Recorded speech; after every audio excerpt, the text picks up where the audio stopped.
kebakaran lahan dan hutan atau karhutla, peningkatan hama dan penyakit pada tanaman, serta banjir.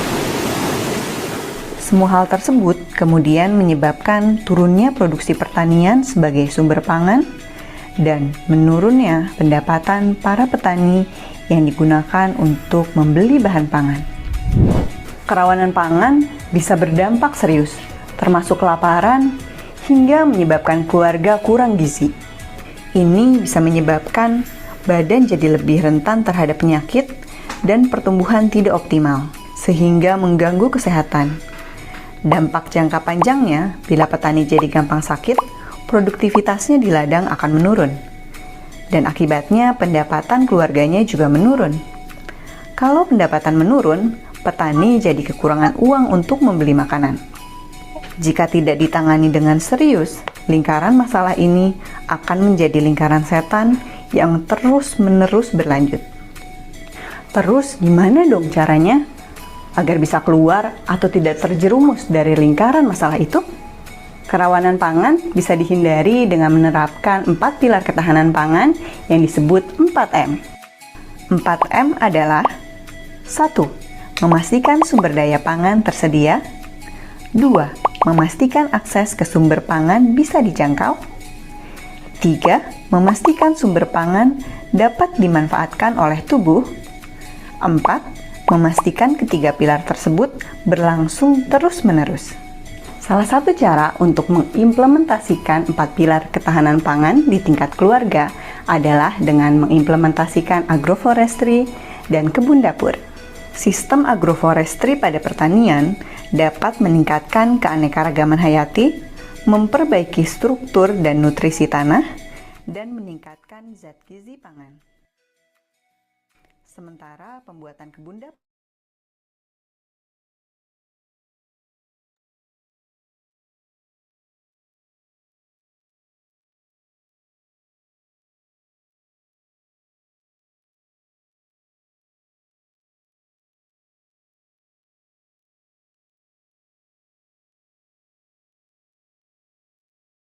Selamat siang, Bapak Ibu, peserta yang hadir secara daring.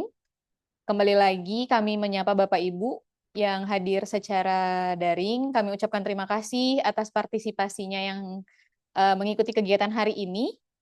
Selamat datang di acara diskusi Bincang Pangan, yang mana hari ini mengangkat tema apa hubungan antara perubahan iklim dan ketahanan pangan. Sebelum itu, saya izin memperkenalkan diri Bapak Ibu. Saya Nur Hayatun Nafsiyah dari Ikraf Indonesia yang akan membersamai dan menjadi moderator pada diskusi hari ini. Hari ini narasumber kita ada 2 orang, dan mungkin Bapak Ibu juga sudah melihat dari flyer yang dibagikan. Narasumber pertama ada Ibu Beta Luciana dari Sifor Ikraf Indonesia sebagai peneliti senior. Kemudian ada Ibu Rina Syawal dari Badan Pangan Nasional, yaitu Direktur Penganekaragaman Konsumsi Pangan. Kami sangat merasa berterima kasih kepada ibu-ibu narasumber yang bersedia hadir dan membersamai bincang pangan kita hari ini.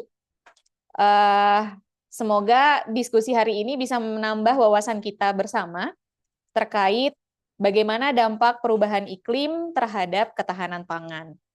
Dan bagaimana pangan lokal dapat membantu dan menjadi solusi sebagai sumber ketahanan pangan kita. Untuk mempersingkat waktu, karena Ibu Beta Luciana juga sudah bersama saya di ruangan, beliau akan menyampaikan materi tentang perubahan iklim dan ketahanan pangan. Dalam diskusi ini kami memberikan waktu sekitar 30 menit Ibu untuk menyampaikan paparannya. Kepada Ibu Beta, disilahkan. Terima kasih banyak Bu Naf. Selamat pagi Bapak Ibu semua. Selamat pagi, maaf ya kok ini udah lemot. Selamat siang menjelang sore. Jadi terima kasih banyak kepada Bapak Ibu atas waktu dan perhatian untuk mengikuti webinar ini. Jadi hari ini kita akan membahas topik yang sangat penting bagi kita dan termasuk dampaknya juga sangat penting dalam kehidupan kita sehari-hari, yaitu perubahan iklim dan ketahanan pangan. Jadi topik ini tentunya menyentuh kegiatan kita sehari-hari bagi siapapun gitu ya, dan juga bagi ibu-ibu, bapak-bapak, termasuk anak-anak yang memang perlu mendapatkan makanan sehat setiap hari. Jadi selama kurang lebih 20 menit ke depan, maaf mau bilang 20 tahun nih, kelamaan ya, 20 menit ke depan, saya akan membahas 3 hal yang utama. Yang pertama, apa itu perubahan iklim, mengapa ini terjadi, dan apa dampaknya. Kemudian bagaimana perubahan iklim ini mempengaruhi ketahanan pangan kita. Dan yang terakhir, tapi cukup penting tentunya, apa yang bisa kita lakukan sebagai individu, sebagai keluarga, sebagai komunitas untuk memperkuat ketahanan pangan kita ini. Jadi mungkin kita bisa mulai. Ini sudah bisa dipasang? Oke. Jadi Bapak Ibu semua, kita semuanya tentu sebenarnya sudah merasakan perubahan iklim ini ya. Bahkan kita mungkin tanpa kita sadari kita sudah tahu bahwa sekarang hujan sering turun tanpa pola begitu ya. Kemudian juga musim kemarau terasa lebih panjang dan lebih panas. Dan beberapa terakhir ini kita sering mendengar berbagai bencana besar. Nah, ini terutama mungkin yang baru-baru saja ini kita alami yang terjadi di daerah Sumatera. Jadi ini adanya siklon tropis yang disebut siklon tropis Senyar yang muncul di Selat Malaka. Dalam kondisi normal biasanya wilayah ini jarang dilintasi siklon. Biasanya siklon ini mungkin kalau Bapak Ibu lihat biasanya berhenti di sekitar Filipina. Jadi kita biasanya terlindungi siklon berhenti di sekitar Filipina itu. Nah, tapi dalam kondisi kemarin ini terjadi siklon tropis dan ini menyebabkan curah hujan yang turun lebih dari 3 kali lipat biasanya. Gitu ya. Jadi biasanya hanya 20 sampai 50. Kemarin itu disebutnya curah hujan ekstrim sampai 250 per hari. Nah, secara umum total curah hujan tahunan di daerah NTT itu biasanya hanya 700 mm per tahun. Jadi bisa dibayangkan 250 mm dalam satu hari, ini berarti sepertiga yang biasanya turun di belahan timur sana. Jadi ini memang cuaca yang sangat ekstrim. Dan ini juga menunjukkan bagaimana perubahan iklim ini sudah memang membuat cuaca semakin ekstrim. Nah, jadi apa sebetulnya perubahan iklim ini? Jadi secara sederhana, perubahan iklim ini adalah perubahan jangka panjang yang mempengaruhi suhu dan pola cuaca di bumi. Kalau jangka pendek kita menyebutnya cuaca, kalau jangka panjang kita menyebutnya iklim. Nah, ini perubahan ini sebetulnya bisa terjadi secara alami. Dan ini memang sudah terjadi sebelum-sebelumnya ada berbagai perubahan-perubahan. Namun sejak tahun 1800-an, berdasarkan pengamatan yang ada, aktivitas manusia menjadi penyebab utamanya. Nah, yang penyebab utamanya ini adalah yang paling tertinggi adalah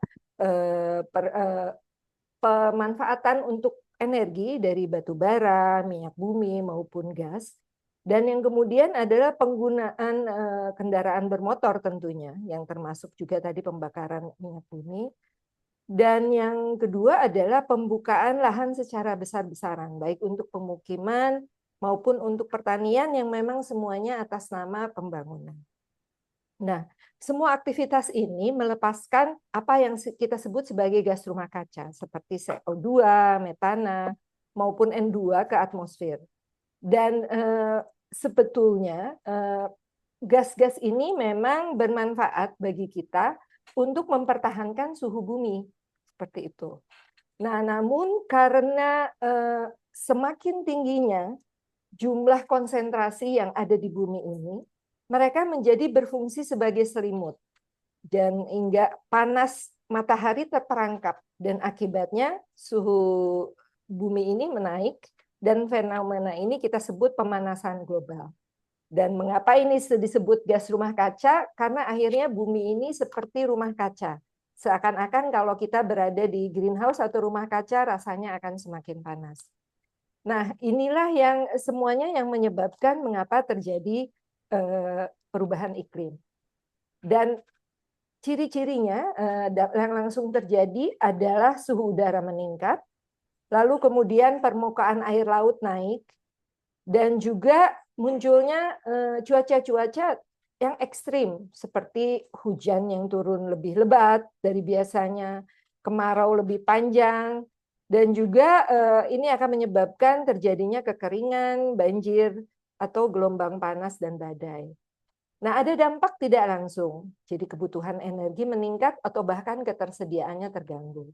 Demikian juga sumber daya alam seperti sumber daya air terganggu, kesehatan juga terganggu, lalu keanekaragaman hayati karena ada perubahan pemanasan global ini, tentunya apa yang bisa tumbuh di mana ini akan jadi berubah. Dan yang tentunya dengan adanya berbagai bencana, distribusi terganggu karena transportasi semakin sulit. Yang akan kita bahas sekarang adalah dampak yang memang cukup penting, yang cukup berpengaruh dalam kehidupan kita terkait dengan penyediaan pangan. Jadi bagaimana sekarang dampak perubahan iklim terhadap ketahanan pangan? Jadi kaitannya perubahan iklim dengan ketahanan pangan sebagai berikut. Jadi perubahan iklim menyebabkan iklim yang ekstrim, lalu ada kekeringan seperti tadi disampaikan, dan yang mungkin cukup penting yang belum tersampaikan adalah peningkatan serangan hama penyakit. Lalu juga nanti ini akan berpengaruh juga kekeringan yang panjang terhadap ketidaksuburan tanah. Karena iklim yang ekstrim ini akhirnya akan berpengaruh terhadap produksi pertanian, gagal panen, yang tentunya akhirnya adalah menurunkan ketersediaan pangan terkait produksi, jumlah produksi maupun kualitasnya. Karena biasanya mungkin bisa panen secara optimal, tumbuh secara optimal, karena gangguan cuaca ini jadinya tidak bisa optimal. Demikian juga akhirnya karena produksi turun, pasokan pangan kurang, ini juga akan berpengaruh terhadap harga. Jadi selain pasokan kurang, ketersediaan menurun, harga pangan naik dan mungkin sulit dijangkau oleh masyarakat khususnya yang rentan. Dan ini akan menyebabkan kerawanan pangan, sulitnya mengakses pangan menyebabkan tubuh tidak sehat untuk sebagian masyarakat dan pada akhirnya akan ada penurunan status gizi dan kesehatan. Ini semua adalah rangkaian bagaimana keterkaitan perubahan iklim dengan ketahanan pangan. Jika kita kaitkan dengan pilar ketahanan pangan, jadi ketahanan pangan apabila pangan itu cukup, tersedia, mudah terjangkau, dan kemudian juga bisa dimanfaatkan dengan baik untuk kesehatan tubuh kita. Nah, seperti yang tadi disampaikan, ketersediaan pangan menurun akibat gagal panen. Kemudian bencana ini juga memutus rantai distribusi sehingga pangan sulit dijangkau oleh masyarakat, harga yang tinggi juga menyebabkan pangan sulit dijangkau dari sisi kemampuan untuk membeli. Nah, ini akan terkait dengan pilar ketahanan pangan keterjangkauan atau aksesibilitas.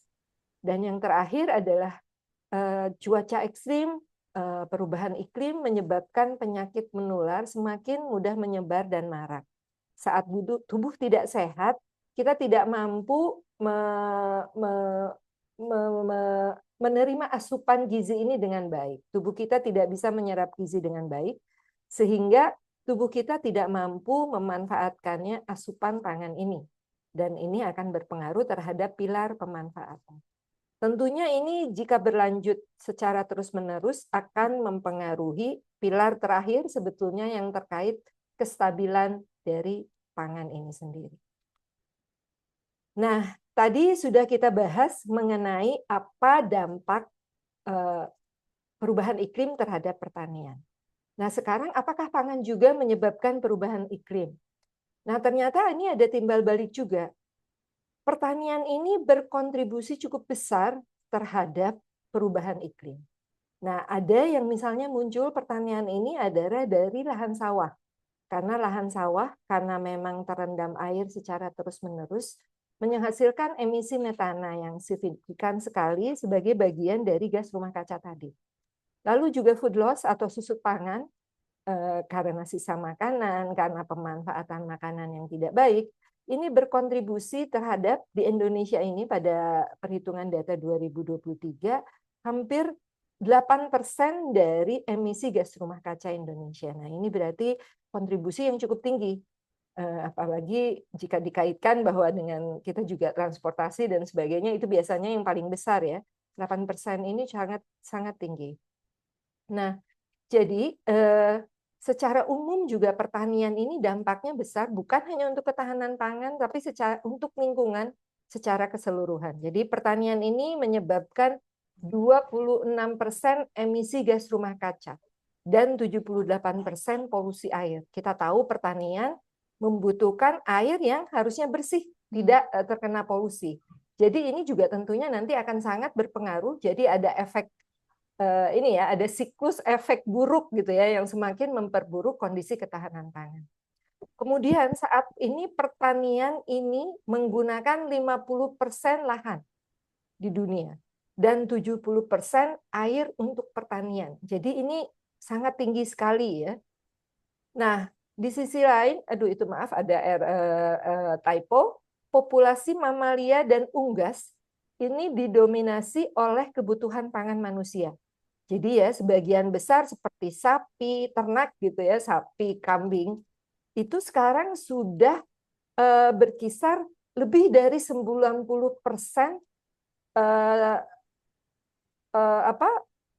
satwa yang hidup di dunia. Gitu. Jadi memang ini dominasi untuk kebutuhan pangan manusia. Demikian juga untuk unggas, baik itu ayam, kalkun, bebek.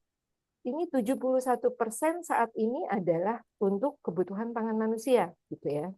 Nah, jadi bisa dibayangkan satwa liar atau biodiversitas kita akan semakin terpengaruh dengan kondisi ini.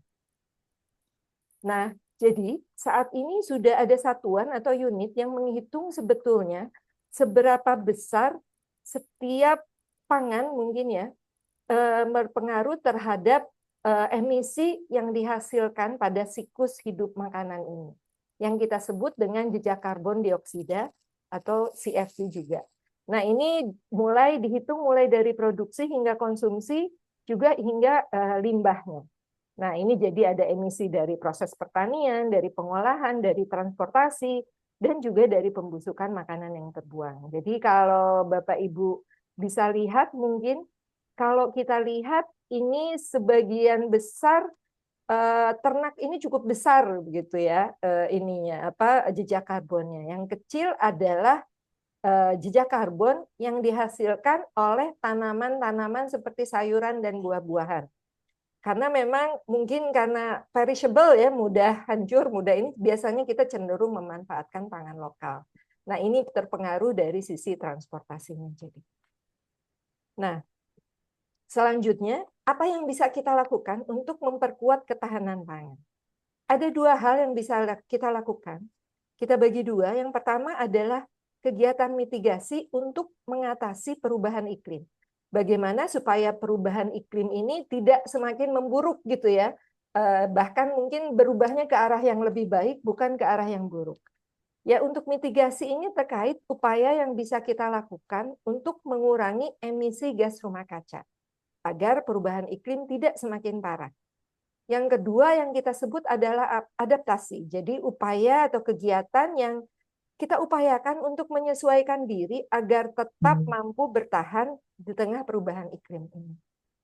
Nah, saya akan tidak akan membahas terlalu banyak atau detail terkait ini. Paling tidak saya akan membahas apa yang bisa kita lakukan untuk memperkuat ketahanan pangan. Nah, yang bisa kita lakukan adalah kita bisa mengurangi emisi dengan konsumsi pangan dengan jejak karbon yang rendah. Nah, ini bisa dengan kita mengurangi bahan pangan impor atau bahkan dari antar pulau. Cobalah mengkonsumsi pangan lokal. Karena tadi transportasi ini kontribusi terhadap gas rumah kaca cukup tinggi. Dan jika bisa, tanamlah makanan hasil sendiri, atau tidak, atau paling tidak kita beli dari yang terdekat, dari tetangga, dari kampung sendiri, dari kota sendiri, supaya itu tadi kita mengkonsumsi pangan dengan jejak karbon yang rendah. Yang kedua adalah ini yang bisa dilakukan dengan melakukan produksi pangan berdasarkan asas pertanian cerdas iklim, gitu ya. Jadi apa yang kita maksud pertanian cerdas iklim itu tadi pertanian yang mengurangi emisi, mengurangi penggunaan pupuk kimia, karena pupuk kimia juga cukup berkontribusi terhadap gas yang kita sebut dengan N2O. Lalu ada teknik konservasi lahan yang bisa mengurangi emisi. Contohnya adalah kita mengurangi tillage atau menggali lahan berlebihan gitu, karena ini juga menyebabkan emisi yang tinggi. Kemudian kita bisa juga beradaptasi dengan memilih jenis tanaman yang mampu menghadapi cuaca ekstrim. Yang mungkin jika di daerah yang sekarang cenderung semakin kering, bisa mencari tanaman-tanaman yang tidak membutuhkan air terlalu banyak. Jadi ini terkait dengan efisiensi penggunaan air, misalnya menggunakan irigasi tetes atau sawah yang tidak selalu terendam air, dan kita bisa menanam tanaman yang lebih tahan iklim. Dan yang terakhir juga kita bisa memanfaatkan limbah dan sisa makanan untuk kegiatan pertanian kita. Jadi selain recycling ya, daur ulang, ini juga sangat bermanfaat juga untuk bagaimana kita mendorong pertanian yang cerdas iklim, yang mengurangi emisi tadi. Nah, Bapak Ibu, itu mungkin paparan singkat dari saya. Jadi dampak perubahan iklim ini sudah terlihat sangat nyata ya.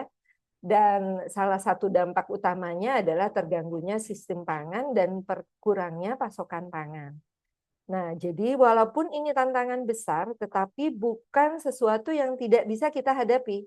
Kita tadi bisa beradaptasi, bisa melakukan kegiatan-kegiatan yang mungkin kecil, tapi jika konsisten kita lakukan, jika kita sebarluaskan ke orang-orang terdekat kita, mulai dari keluarga, komunitas, ini kita dapat menjaga ketahanan pangan dan beradaptasi menghadapi perubahan iklim dengan lebih baik, dengan lebih cerdas.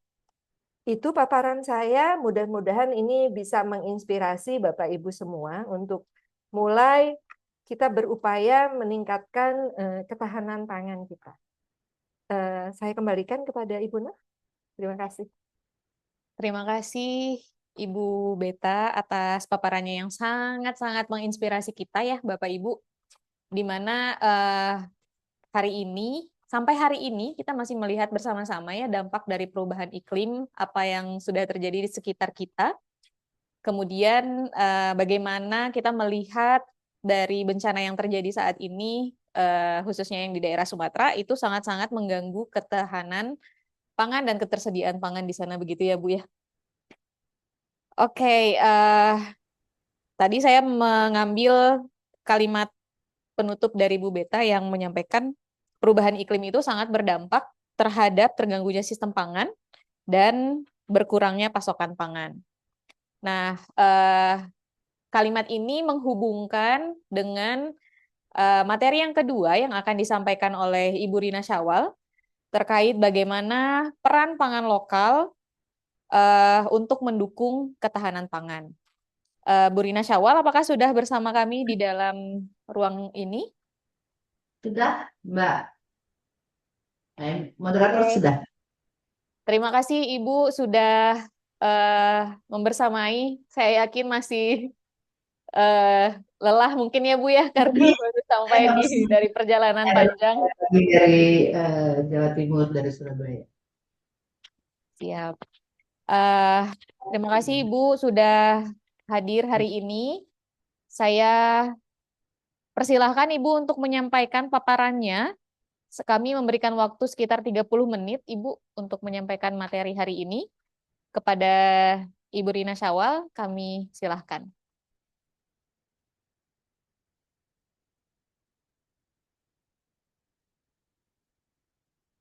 Ibu Rina masih mute? Ya, baik. Terima kasih, Mbak. Assalamualaikum warahmatullahi wabarakatuh. Waalaikumsalam. Selamat siang. semuanya, Ibu Beta tadi, moderator, dan kemudian yang hadir, peserta Bapak Ibu yang hadir, dan seperti juga anak muda ya, yang banyak juga hadir di sini. Saya dengar tadi beberapa hal disampaikan oleh Ibu Beta, mungkin ini lebih kepada apa yang dilakukan oleh pemerintah dan komitmen pemerintah gitu, terhadap bagaimana kita memperoleh ketahanan pangan berbasis pada potensi sumber daya lokal. Apakah suara saya bisa terdengar dengan baik? Bisa, Ibu. Terima kasih. Baik, ya mudah-mudahan ini nanti bisa memberikan sedikit gambaran kepada Bapak Ibu sekalian bahwa pemerintah sebenarnya mempunyai perhatian yang cukup cukup besar kepada pangan lokal ini, dan ini merupakan juga salah satu upaya kita dalam mengatasi bagaimana perubahan pengaruh dampak perubahan iklim terhadap pangan. Jadi saya share screen ya.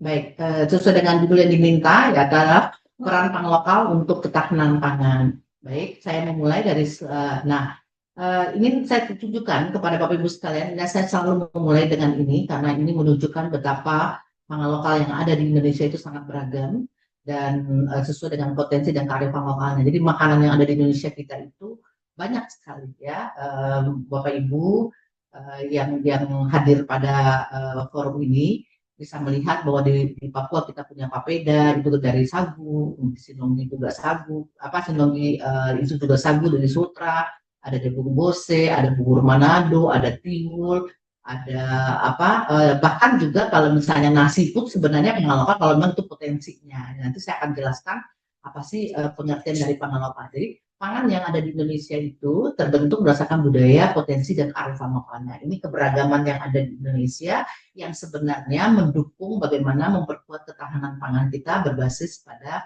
potensi pangan lokal. Nah, kekayaan pangan seperti ini sebenarnya di negara lain juga dilakukan, bagaimana mereka punya makanan yang berbasis kepada potensi mereka miliki. Jadi tidak semua juga mengkonsumsi roti dari gandum, tapi juga ada yang jagung, seperti singkong di Brazil, di Afrika, dan semua beberapa negara lainnya ada jagung, ada kentang.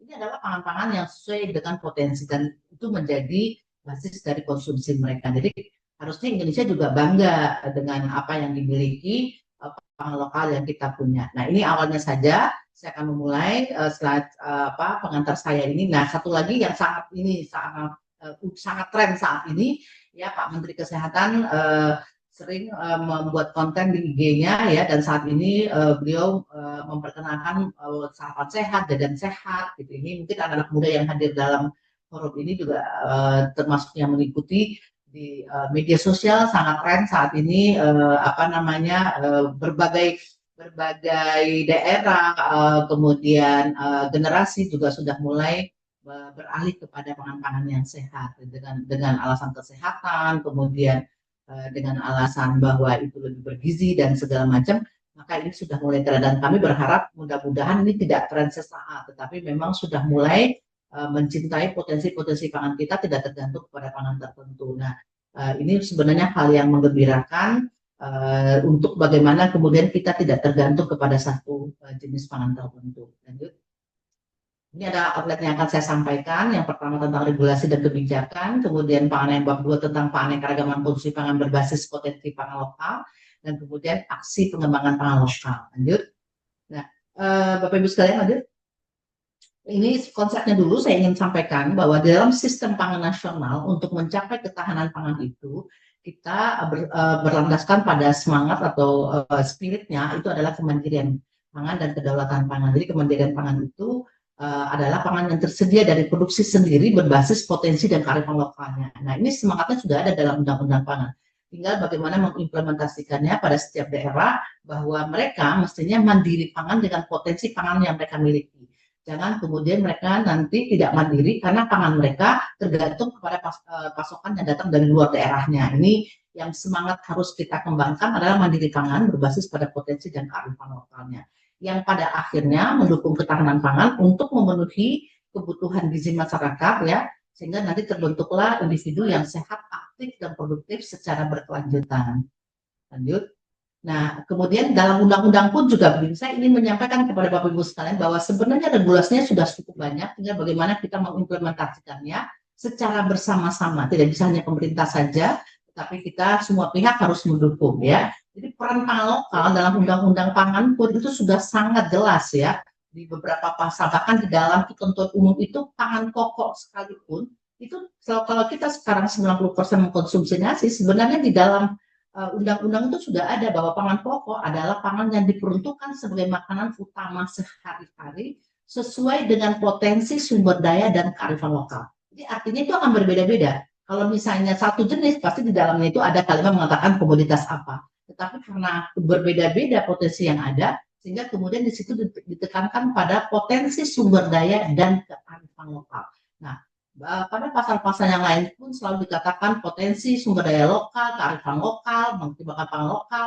Ini sudah sangat kuat semangat yang ada di dalam regulasi kita. Lanjut. Nah, dalam kemudian keanekaragaman pun juga berbasisnya pada potensi dan kearifan lokalnya ya. Jadi jangan kemudian kita menganekaragamkan pangan kita, tapi berbasis kepada pangan yang tidak menjadi potensi kita ya. Misalnya mohon maaf, misalnya kita ingin mengganti nasi tapi menggantinya dengan mie instan yang terbuat misalnya mie misalnya atau roti, tapi itu kan tidak pangan lokal kita, itu kita impor dari luar yang kemudian kita akan sangat tergantung pada pasokan dari luar. Tetapi harusnya kita penganekaragaman kita mendiversifikasikan itu berbasis kepada potensi yang kita punyai. Lanjut. Nah, kenapa kemudian juga di dalam pasal 42 juga seterusnya dikatakan mengoptimalkan pangan lokal, kemudian diversifikasi dan segala macamnya, selalu menekankan bagaimana kita mengoptimalkan, memperkuat ketahanan pangan kita berbasis pada pangan lokal yang ada. Lanjut. Nah, kemudian di dalam agenda transformasi sistem pangan di Indonesia itu pun juga seperti itu ya, di mana visi transformasinya sehat dan bergizi, inklusif, berkeadilan, resilient atau tangguh dan berkelanjutan. Nah, kemudian semangatnya adalah regionalisasi sistem pangan, di mana kita berbasis ekoregion untuk mengembangkan sistem pangan lokal dan pangan yang berpihak berdasarkan pada budidaya pangan dan seterusnya. Nah, jadi di sini memang sudah sangat diberikan perhatian secara nasional, sudah ada sudah dibuat sebuah konsep transformasi sistem pangan yang mengoptimalkan pemanfaatan pangan lokal berdasarkan regionalisasi sistem pangannya atau berbasis ekoregionnya. Lanjut.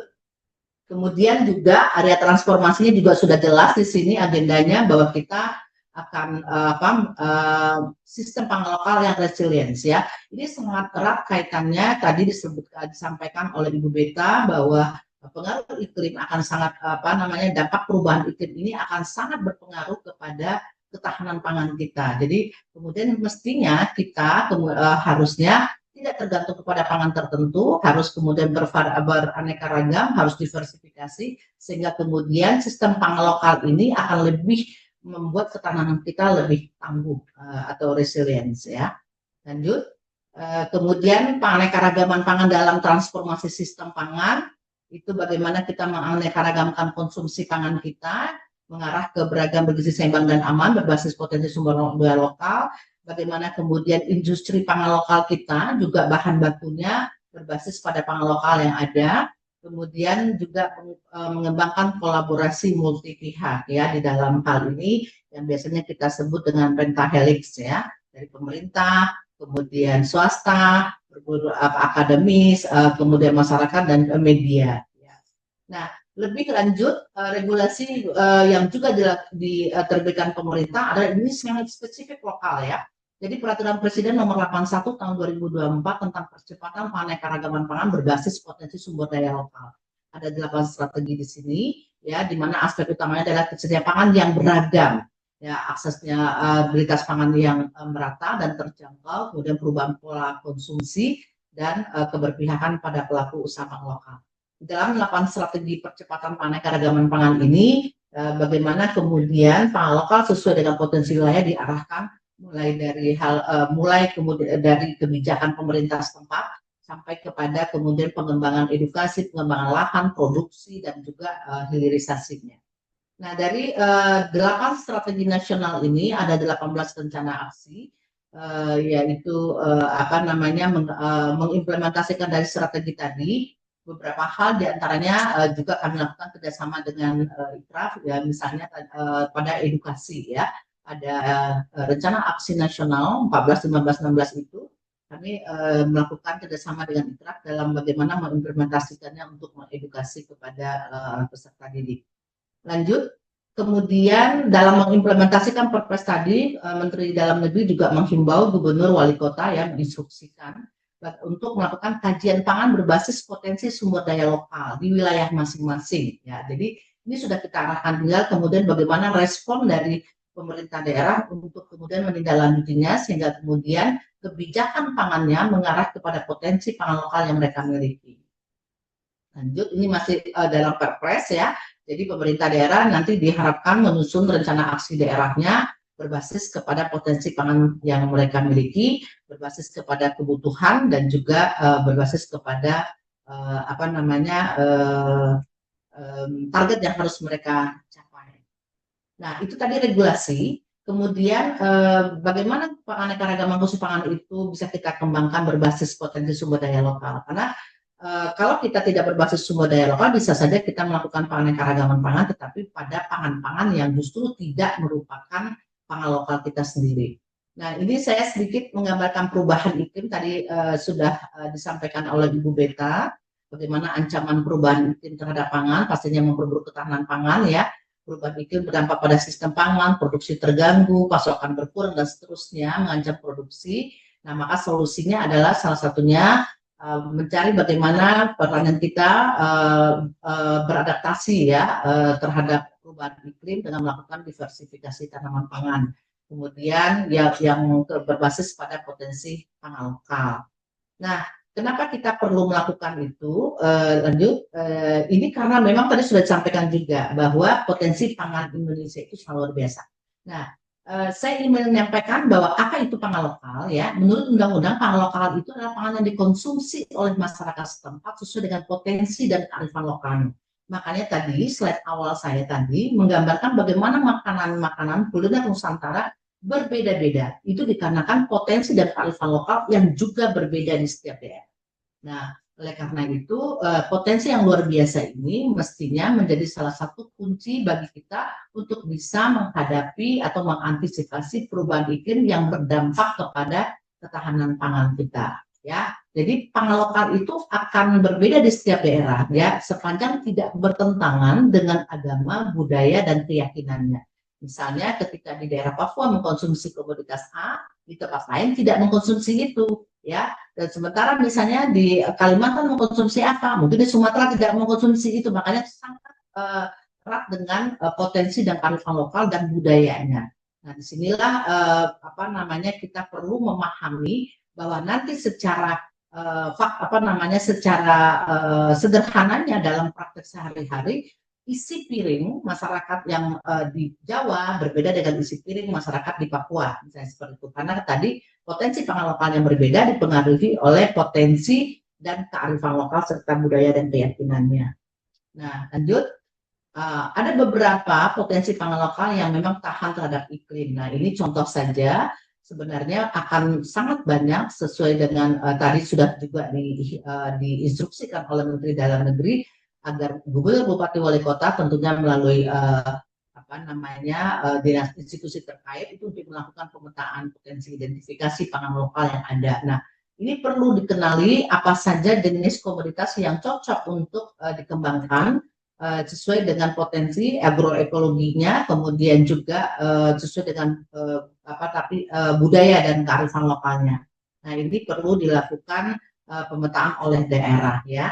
Kemudian lanjut untuk kenapa kita perlu melakukan itu, ya, karena memang panganekaragaman itu adalah strategi ketahanan pangan nasional untuk meningkatkan ketersediaan pangan yang lebih beragam berbasis pada potensi sumber daya lokal.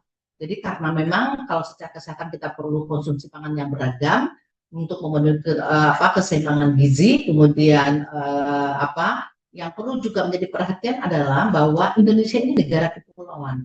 Kita akan sangat berisiko tinggi jika tergantung pada pasokan pangan dari luar pulau. Jadi misalnya di pulau tertentu potensi pangannya adalah jagung.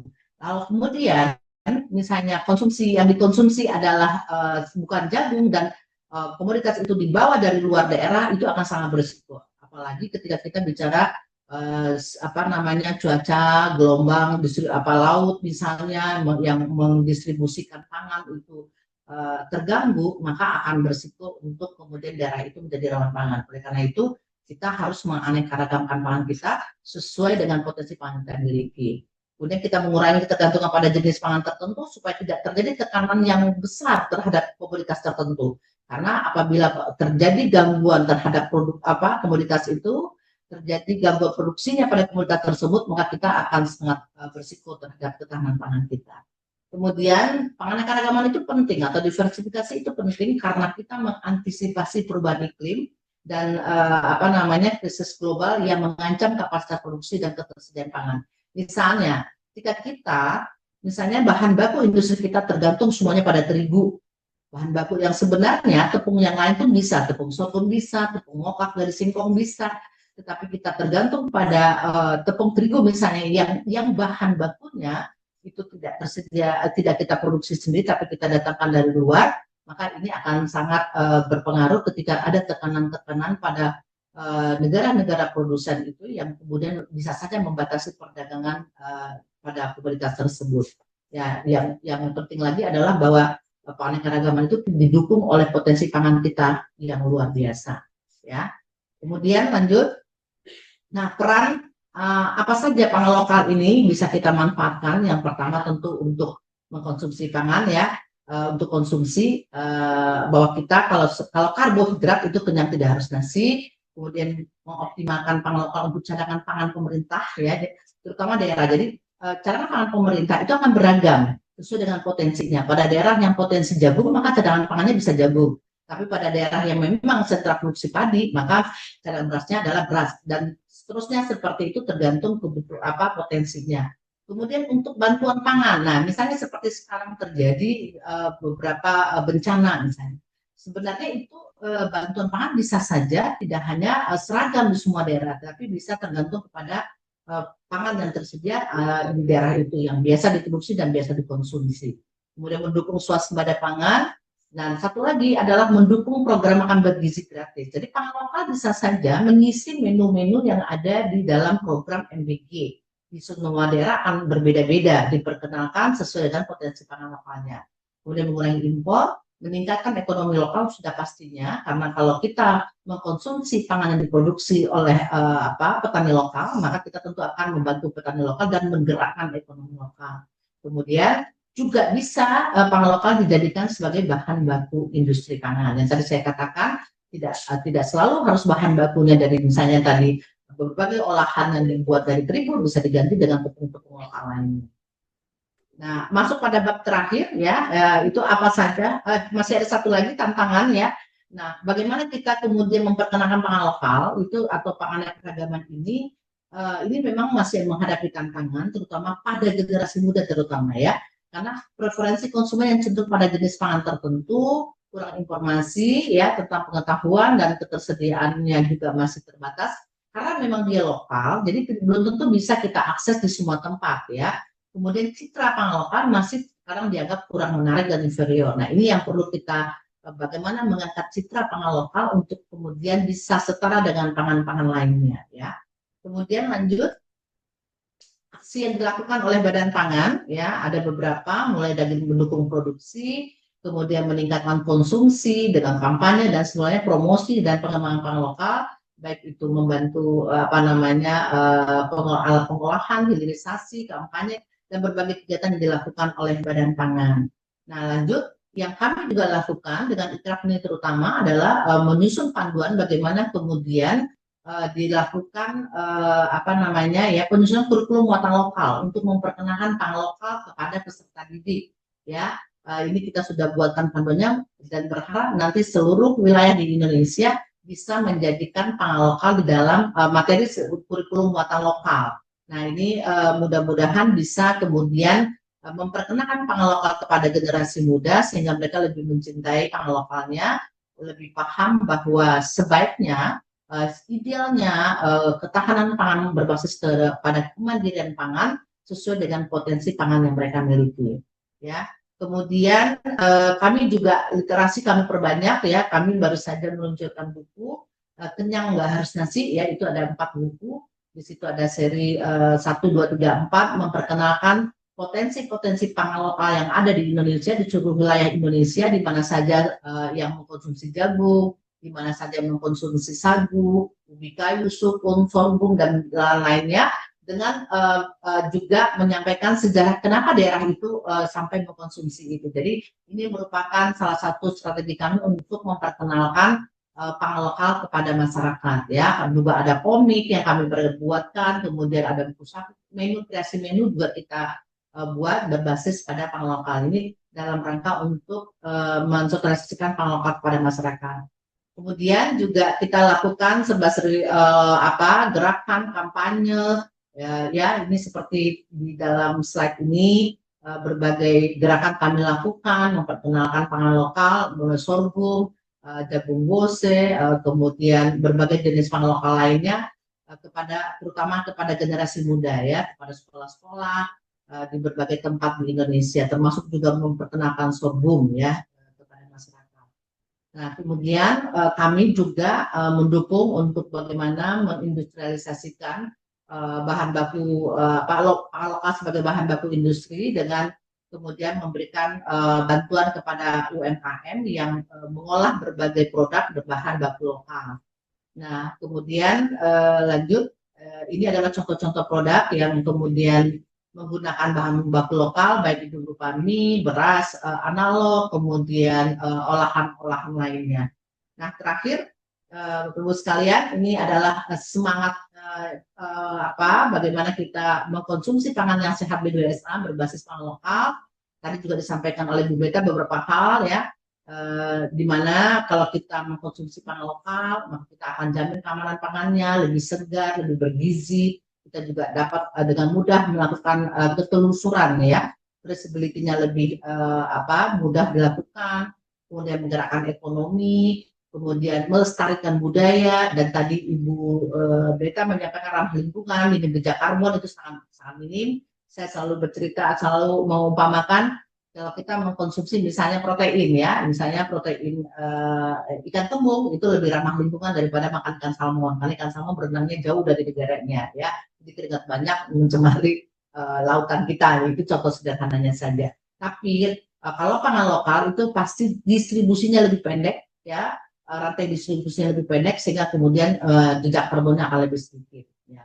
Kemudian juga melestarikan sumber daya genetik, dan tentunya kalau kita mengkonsumsi pangan lokal yang diproduksi di dalam negeri atau di daerah kita masing-masing, maka semangat nasionalisme dan kebangsaan kita akan lebih tinggi.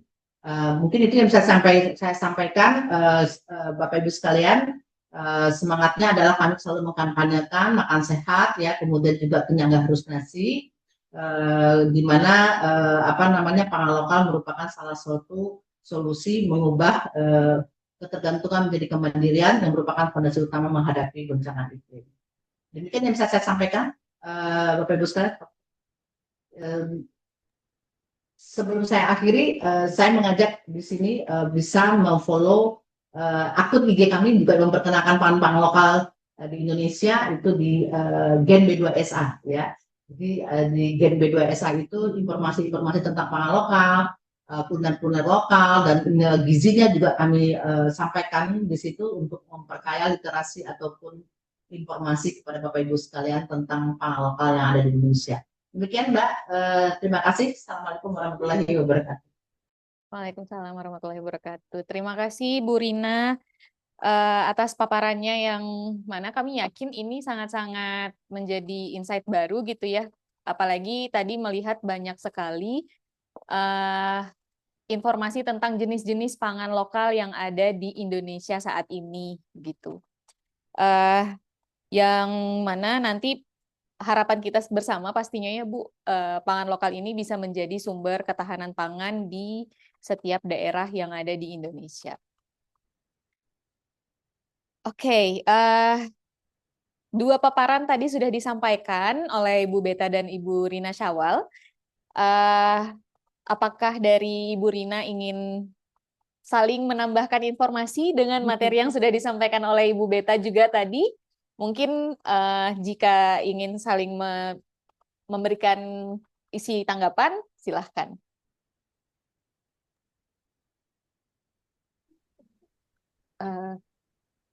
Suara saya sudah terdengar? Baik, terima kasih. Ya, mungkin saya hanya bukan menambahkan ya, jadi mempertegas. Jadi yang sudah disampaikan tadi oleh Bu Rina ini sudah komprehensif sekali gitu ya. Mengapa pangan lokal ini menjadi penting dalam menghadapi perubahan iklim, dalam upaya meningkatkan ketahanan pangan, dan yang terpenting juga tadi disampaikan adalah bagaimana ini bisa menjadi kemandirian pangan gitu ya.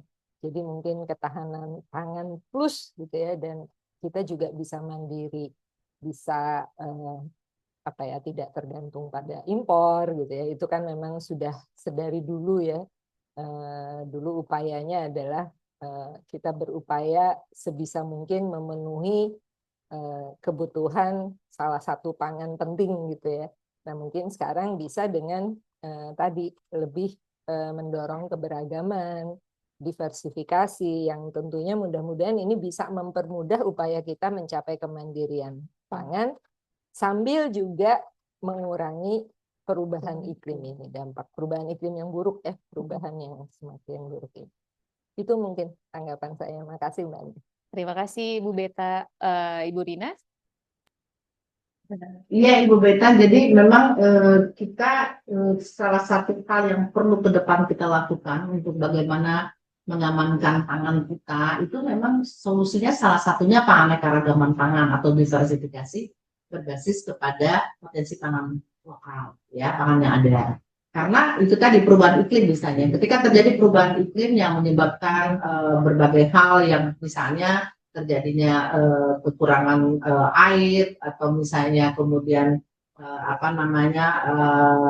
keterbatasan dalam hal untuk komoditas tertentu bisa beradaptasi, dengan adanya diversifikasi pada komoditas-komoditas lain itu akan lebih menjamin bahwa produksi pangan kita itu akan tetap tersedia. Tapi kalau kita bergantung kepada pangan tertentu, ketika misalnya komoditas itu tidak bisa beradaptasi dengan perubahan iklim, ya itu akan mengganggu ketersediaan pangan kita. Oleh karena itu diversifikasi ini menjadi satu solusi ya untuk menjamin bagaimana pangan kita tetap aman ya walaupun terjadi perubahan iklim misalnya. Jadi ada komoditas yang misalnya tahan ketika musim kering, tahan terhadap keterbatasan sumber daya air. Misalnya kalau pangan pokok sorghum misalnya gitu, sorghum, ubi kayu itu kan tidak serakus padi dalam hal budidayaannya ya, tidak membutuhkan air yang banyak. Nah misalnya pada daerah-daerah kering ya, atau komoditas-komoditas lain termasuk juga sumber pangan yang lainnya, tidak hanya sumber karbohidrat ya, bisa juga contoh misalnya ketika tanaman sayuran tertentu yang membutuhkan tadi air misalnya yang banyak, tapi misalnya sayuran lokal yang seperti kelor gitu ya, itu tetap bisa beradaptasi dengan perubahan iklim, dengan keterbatasan air misalnya, dan bisa memenuhi kebutuhan pangan dan gizi kita. Tetap gizinya itu sama bagusnya dengan jenis-jenis dengan misalnya ketika kita mengkonsumsi sayur kelor itu sama saja dengan mengkonsumsi brokoli, sama-sama sumber vitamin dan mineral gitu sebagai untuk tubuh kita. Jadi kalau di daerah yang memang di situ tersedia sayur tertentu, itu akan lebih mudah bagi masyarakat untuk mendapatkan pangannya dengan harga yang lebih terjangkau. Ya, di Papua mungkin pasti lebih mahal dong beli brokoli dibandingkan bunga pepaya, ya kan? Padahal bunga pepaya, pakis, daun pepaya, daun cipu itu bisa memenuhi kebutuhan gizi kita terhadap kebutuhan tubuh kita untuk sayuran misalnya. Buah juga begitu. Buah yang ada di daerah kita sendiri, misalnya kalau kita mengkonsumsi buah pepaya gitu ya, atau di situ punya buah lokal tertentu, harganya akan lebih terjangkau ketika kemudian dibandingkan buah yang datang dari luar daerah itu. Nah, misalnya juga dalam hal tadi ramah lingkungan, jejak karbonnya ya, makan pepaya yang ditanam di dekat halaman itu lebih ramah lingkungan dibandingkan buah apel yang datang dari luar negeri ya. Atau misalnya di situ tidak ada potensi buah tertentu, kita mengkonsumsinya berarti kan itu ada jalur distribusi yang cukup panjang, di situ emisi karbonnya akan lebih banyak. Nah, ini makanya lokal itu akan memperpendek jarak antara produsen dan konsumen. Ketika jarak produsen dan konsumen itu semakin pendek, maka jejak karbonnya akan semakin pendek. Ketika jejak karbon, emisi karbon semakin pendek, dia pasti akan lebih ramah lingkungan. Itu. Jadi dari berbagai aspek sebenarnya pangan lokal itu akan sangat jauh lebih memberikan dampak positif kepada kita selain dari untuk memperkuat ketahanan pangan, untuk melestarikan. Tadi saya di akhir dari kesimpulan saya mulai dari untuk keamanan pangannya, untuk ekonominya, kemudian untuk melestarikan budaya, lingkungan, dan juga semangat nasionalisme untuk ketahanan pangan kita yang tangguh, kemandirian pangan kita. Jadi hal yang sangat baik untuk kita lakukan apabila kita kemudian memanfaatkan potensi pangan lokal yang kita miliki. Demikian. Baik, terima kasih Bu Beta dan Bu Rina. Ini sama-sama sangat-sangat saling berpengaruh gitu ya antara keberadaan pangan lokal terhadap perubahan iklim, mulai dari proses budidaya, distribusi hingga konsumsinya. Baik, karena waktu kita sudah menunjukkan pukul 15.19 WIB, kita akan masuk ke sesi pertanyaan atau konfirmasi dan penyampaian informasi mungkin. Saya yakin Bapak Ibu yang hadir di ruangan meeting ini sudah menuliskan banyak pertanyaan mungkin ya, apa yang ingin ditanyakan dan ingin dikonfirmasi. Kepada Bapak Ibu yang hadir secara daring, kami persilahkan untuk mengangkat tangan, raise hand ya kalau ada di Zoom-nya. Kemudian atau menyampaikan pertanyaannya melalui chat. Dan di sini sudah ada yang mengangkat tangan, Pak Ahmad Ervan. Pak Ahmad Ervan, silahkan Bapak. Ya, Bismillah. Assalamualaikum warahmatullahi wabarakatuh. Ya, Waalaikumsalam. ya, saya bertanya langsung kepada dua panelis masalah percepatan pengadaan pangan lokal ya. Yang fakta di lapangan saya lihat banyak produksi pangan yang diolah, misalkan keripik dan sebagainya, tapi itu dikemas. Nah, isu yang saya khawatirkan tentang isu jejak karbon dan isu EPR, ya, itu Extended Producer Responsibility. Jadi yang saya khawatirkan tentang kemasan. Ketika industri lokal, pangan lokal meningkat, kalau dikemas, yang kekhawatiran yang lain yang timbul adalah justru polusi plastik misalkan. Nah, ini fakta di lapangan ketika kami turun lihat bagaimana produsen pangan lokal di tingkat rumah tangga atau kelompok wanita tani atau kelompok unit BUMDes itu dikemas. Kemasannya itu plastik ya rata-rata. Nah, kalau seperti itu semua kecenderungannya, trennya, ada kemungkinan pencemaran lingkungan di situ seiring dengan peningkatan produksi pangan lokal bisa meningkat. Nah, yang perlu didorong oleh pihak yang terkait, khususnya Badan Pangan, mendorong produsen di tingkat desa, kelompok wanita tani, itu menggunakan kemasan-kemasan berbahan lokal, seperti besek, ya, kemudian misalkan kulit jagung yang kering, itu pun di sisi lain juga meningkatkan ekonomi di industri kemasan dan mungkin bisa menjadi semacam oleh-oleh atau yang khas untuk suatu daerah untuk produk pangan lokal. Maksud saya, yang penekanan saya, seiring dengan peningkatan produksi pangan lokal, ada kemungkinan bisa terjadi polusi plastik karena pengemasan. Itu garis yang ingin saya garis bawahi di sini, usulan penekanan saya, dan saya mengusulkan ke depannya bisa didorong untuk penggunaan pengemasan yang berbahan lokal yang ramah lingkungan seperti tas besek atau kulit jagung dan sebagainya. Makasih banyak. Assalamualaikum warahmatullahi wabarakatuh. Waalaikumsalam. Terima kasih Pak Ervan atas pertanyaannya. Saya coba mengulangi pertanyaan yang disampaikan oleh Pak Ervan. Eh, Lebih meng-highlight kepada isu polusi yang dihasilkan dari pengemasan produk olahan pangan lokal yang ada di kelompok wanita tani ataupun di eh, usaha yang ada di sekitar kita sekarang begitu. Mungkin saya persilahkan kepada Ibu Rina untuk menjawab terlebih dahulu, Ibu. Baik, terima kasih Pak Ahmad Ervan untuk tanggapannya. Jadi kalau isunya kemasan sebenarnya tidak hanya pengalaman yang saya sampaikan tadi saja yang kemudian menggunakan kemasan dalam produk. Setiap pangan yang diolah ya, terutama untuk pangan yang yang harus dikemas itu pasti apapun makanan yang diolah dan dikemas itu pasti akan berdampak gitu ya. Tetapi memang saya setuju untuk kemudian kita mengupayakan bagaimana meminimalkan terjadinya polusi atau misalnya pengaruh terhadap lingkungan terhadap kemasan-kemasan ini.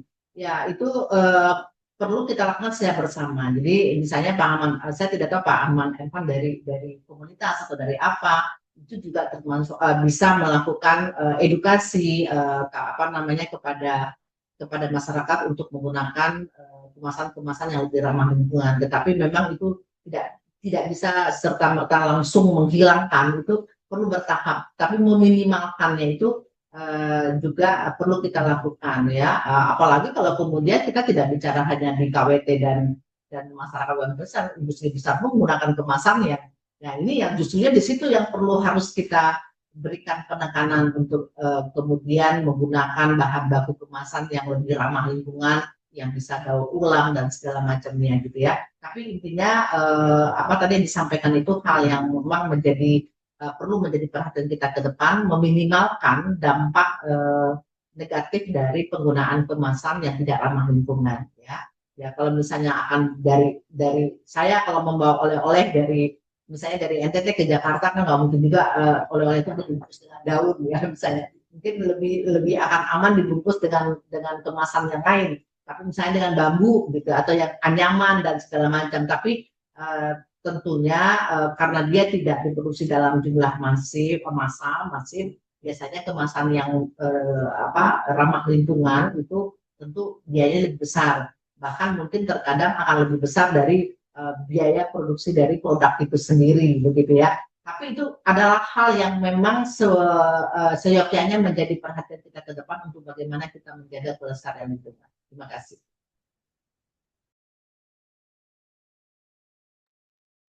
Terima kasih, Bu Rina. Bu Beta ingin menambahkan? Iya, Saya izin mungkin tidak bisa terlalu lama ya. Pertama di sini petirnya kencang sekali ya. Jadi atau mau pertanyaan berikutnya aja. Iya, atau mungkin Iya. ada pertanyaan yang lainnya dulu? Ya. Mumpung ada Bu Rina. Boleh Bu, kalau kita membuka pertanyaan lainnya untuk Bu Rina khususnya?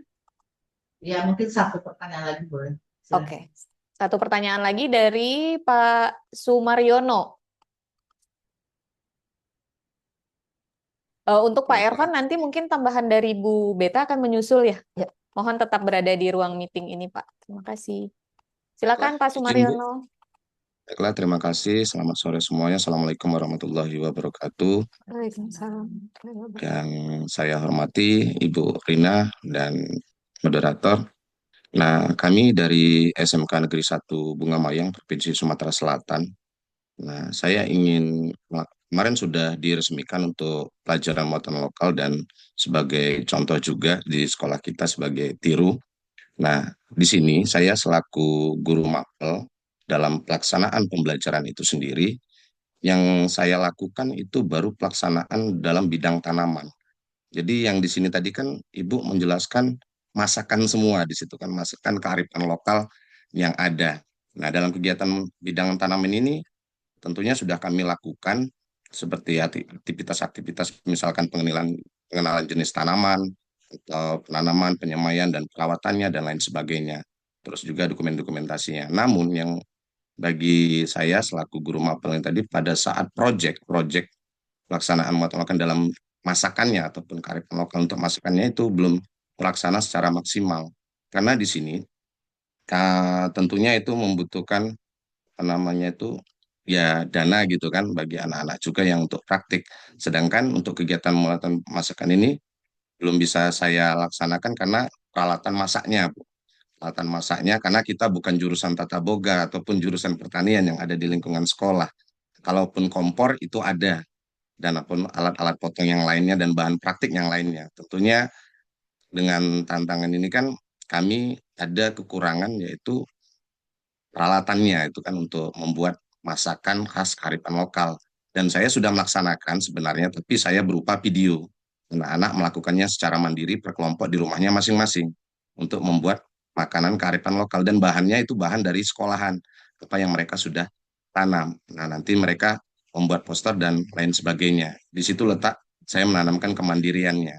Seperti itu. Yang jadi pertanyaan saya, Bu, bagaimana kebijakan ataupun nanti instruksi dari Bapak Ibu untuk kegiatan muatan lokalnya terutama pada bagian masakan karena fasilitas penunjang kami ini belum lengkap gitu kan. Apakah ada alternatif nanti kegiatan yang dapat kami jalankan untuk sementara ini tadi sembari nanti ya kami misalkan sekolah yang notabene-nya bukan jurusan boga ataupun pertanian berangsur untuk apa namanya itu melengkapi fasilitas misalkan untuk memfasilitasi masakan itu tadi, Bu. Nah, mungkin di situ yang jadi pertanyaan saya. Terima kasih, Ibu. Assalamualaikum warahmatullahi wabarakatuh. Waalaikumsalam. Terima kasih Pak Sumaryono. Saya kembali merangkum pertanyaan yang disampaikan oleh Pak Sumaryono, Bu Rina. Di sekolah saat ini sebagai sekolah salah satu sekolah uji coba begitu ya, di mana saat ini sudah mempelajari proses budidaya dari mungkin awal budidaya sampai panen mungkin ya Pak ya. Iya. Nah, tetapi untuk proses pembelajaran pengolahan makanannya itu yang belum dilakukan karena ada keterbatasan alat dan sarana untuk praktik begitu. Nah, mungkin bagaimana masukan dari Ibu selaku penggagas juga yang salah satu yang menggagas juga yang materi ini begitu ya. Silakan Ibu Rina untuk masukannya. Terima kasih Pak Sumaryono ya dari SMK. Guru SMA ya, SMK ya. SMK. Pertama SMK. SMA ya, SMA. Ya, SMK. pertama baik Pak. Mengapresiasi sekali apa yang sudah Bapak lakukan, bagaimana kemudian sekolah mengedukasi, memperkenalkan kepada siswa atau peserta didik tentang pangan lokal itu, walaupun tadi Bapak masih apa namanya di sektor hulunya ya, memproduksi budidaya dan segala macamnya gitu. Tapi apa namanya itu sudah langkah yang baik menurut saya untuk dilakukan, dan karena memang juga bukan spesifik SMK tidak punya praktek tata boga gitu ya. Itu sebenarnya tadi saya mencatat sekali apa yang Bapak lakukan, membuat video, kemudian anak-anak sekolah melakukannya, mempraktekkan sendiri, itu sudah sangat bagus menurut saya. Sebenarnya yang paling penting pertama adalah mengedukasi, meskipun tidak langsung praktek, tapi memperkenalkan kepada siswa itu lebih utama, ya, lebih utama di dalam sekolah yang bukan sifatnya praktek yang seperti SMK, yang kejuruan gitu ya. Nah, itu memperkenalkan itu kan sama dengan memberikan pengetahuan tentang pangan lokal, itu yang pertama yang bisa dilakukan. Mengenai prakteknya nanti itu bisa mereka apa namanya lakukan. Kalau misalnya Bapak bisa saja sekali-sekali berkunjung ke SMK yang ada yang dekat di situ, siswanya dibawa, kemudian bekerjasama dengan sekolah itu SMK terdekat untuk praktek. Jadi misalnya kolaborasi. Ya, kalau belum ada peralatan, kolaborasi dulu ke sekolah SMK untuk kemudian mempraktekkan menu-menu yang berbahan baku lokal. Tetapi tadi saya kembalikan lagi ke tadi bahwa pertama tentu kita memberikan pengetahuan dulu, memperkenalkan dulu. Misalnya begini, di Sumatera Selatan itu punya potensi pangan apa saja sih? Yang sebenarnya generasi muda sekarang kan hampir tidak kenal pangan-pangan yang biasa dikonsumsi oleh orang tuanya dulu ya. Mereka lebih kenalnya, mohon maaf ya, lebih kenalnya ramen gitu ya, lebih kenalnya Korean food, Japanese food gitu atau apa-apa sushi dan segala macam lah gitu ya. Saya juga nggak apa uh, teppanyaki apa gitu ya seperti itu. Nah, padahal di apa namanya di Sumatera Selatan itu punya pangan-pangan lain yang sehat yang bisa memenuhi kebutuhan gizi masyarakat mereka terutama gitu. Misalnya tekwan ya Pak. Tekwan itu sebenarnya Taiwan. kalau komposisi gizinya apa namanya diseimbangkan itu kan sehat ya. Tekwan itu terbuat dari tepungnya kan tepung Tepung. singkong, tepung tapioka ya. Kemudian dicampur dengan ikan, ada sayurnya pakai bengkoang, ada jamur. Itu kan sehat, tinggal jangan cuma bengkoangnya 2 potong, 2 iris tapi porsinya ditambah gitu. Itu harusnya mereka lebih bangga mengkonsumsi tekwan itu atau pempek itu. Pempek juga bisa atau apa daripada harusnya mereka mengkonsumsi makanan yang datang dari luar Indonesia.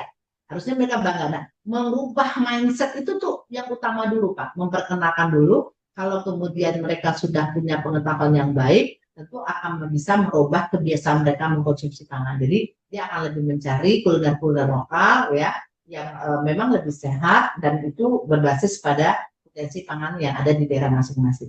Nah, kalau untuk prakteknya tadi bisa tadi misalnya saya sarankan kolaborasi dengan SMK kalau misalnya membantu peralatan ya kayaknya itu bukan ranahnya Badan Pangan juga ke sekolah Pak ya, tapi bisa itu berkolaborasi dengan sekolah atau membuat video-video pendek yang Bapak tadi itu sangat bagus menurut saya untuk mereka bisa belajar secara mandiri ya.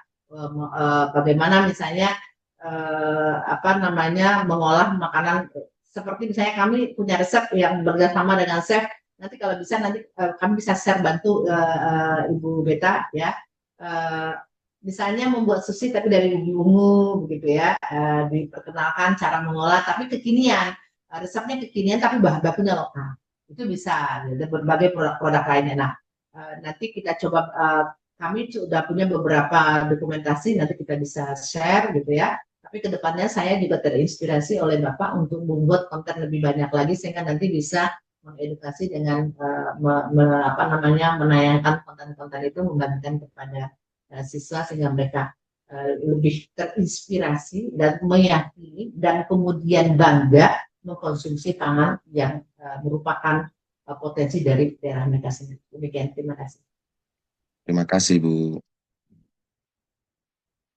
Baik, terima kasih Ibu Rina atas jawabannya. Memang menarik sekali Bapak untuk mengembangkan bahan ajar terutama begitu ya Bu ya untuk digunakan oleh siswa-siswa di sekolah. Apalagi mungkin jika sulit untuk dilakukan praktek di ruangan kelas begitu ya, tetapi mungkin bisa dipraktekkan di rumah Di masing-masing. konten-konten yang dalam bentuk media apa namanya visual yang bisa kita buat ya itu barangkali nanti saya terinspirasi juga Bapak untuk memperbanyak konten-konten itu dengan kemudian bisa apa namanya ya memberikan pencerahan kepada siswa. Oh ternyata ini juga bisa diolah jadi ini. Jadi singkong itu nggak cuma direbus doang, bisa dimacam-macamin gitu ya. Oh jagung itu bisa diolah jadi apa gitu ya. Terus kemudian komposisi makan menu utama, misalnya menu utama bahwa karbohidrat itu tidak hanya nasi saja, boleh diganti dengan yang lain. Nah ini perlu Pak. Kapan perlu nih ya. Kalau Bapak setelah mencoba melakukan edukasi kepada siswa, suruh mereka Pak bikin apa namanya video pendek mereka makan apa. Jadi menunya isi piringnya isinya apa. Ya kalau bisa Bapak apa namanya karbohidratnya coba diganti yang lain. Untuk mengedukasi. Jadi diminta mereka melakukan tugas itu membuat konten video pendek lah dimanapun nanti mereka share gitu ya. Sehingga mereka terlihat mereka paham apa enggak, mengerti apa enggak, dan paling tidak itu menjadi satu proses pembelajaran dan kemudian diminta mereka mengupload di media sosial ya. Jadi tugas Pak, sehingga itu kalau semua sekolah melakukan itu menurut saya cukup viral ya nanti ya. Ada PR bikin konten ya memperkenalkan pangan lokal yang ada, terus kemudian diposting di media sosial. Nggak usah se-Indonesia Raya, se-Sumsel aja itu udah lumayan gitu. Kalau Izin Bu, izin Bu, IG-nya nanti bisa kirim link Bu. Nanti kalau kami buat praktik baik, mungkin kami bisa kasih nanti hashtag kita gitu. Ibu Beta sudah punya IG Coba ada nggak get, coba nanti di get B2SA ya. Ada nanti bisa kami tulis di chat. Ya, ya. Ya. Ya, di situ Baik, Bu. jadi Terima kasih. apa posting kolaborasi ya nanti di situ. Nah itu menurut saya itu juga strategi yang juga untuk bisa memfilterkan. Misalnya begini, tadi saya di awal menayangkan bagaimana Menteri Kesehatan karena beliau seorang public figure ya, bahwa makan singkong rebus, jagung rebus itu tuh sehat gitu sebenarnya. Oh sekarang sudah viral di mana-mana orang jajanannya seperti itu gitu. Nah ini kalau anak muda juga ya tetap gizi seimbangnya tetap ya Pak, nggak cuma makan jagung rebus, kata apa namanya rebus pisang segala itu karbo semua ya, tetap harus ada proteinnya gitu segala macam. Nah jadi kreasi, mereka membuat konten kreasi. Misalnya Bapak cuma berbasis ke karbohidrat saja juga boleh. Misalnya hari ini khusus bikin konten kalian mengganti karbohidrat kalian selain dari nasi misalnya. Nah, ada yang nanti akan buat pisang karbonnya. Kemudian hari ini adalah untuk protein apa saja yang kalian kenal, apa gitu dalam piring. Itu dalam piringnya gitu ya, isi piringnya isinya apa, yang bahan baku lokal yang ada di Sumatera Selatan. Seperti itu bisa dilakukan. Kreativitas banyak sekali ya. Cuma ya memang apa namanya perlu komitmen bersama untuk melakukan. Terima kasih. Baik, terima kasih Ibu. Ditunggu nanti mungkin ada lomba khusus gitu ya Bu ya, yang dari Bapak Nas sendiri untuk menggait gimana siswa lebih kreatif lagi untuk Ya, tahun depan ya, tahun depan kita lakukan. Oh, tahun depan. Siap, Baik. siap, siap. Udah habis budget ya Bu. Ya. Sebenarnya kami sudah melakukan seperti tahun ini kita beberapa bulan yang lalu melakukan lomba poster pangan lokal. Mungkin teman-teman kita sudah tahu ada lomba poster itu luar biasa, pesertanya lebih dari 1.000 orang gitu ya.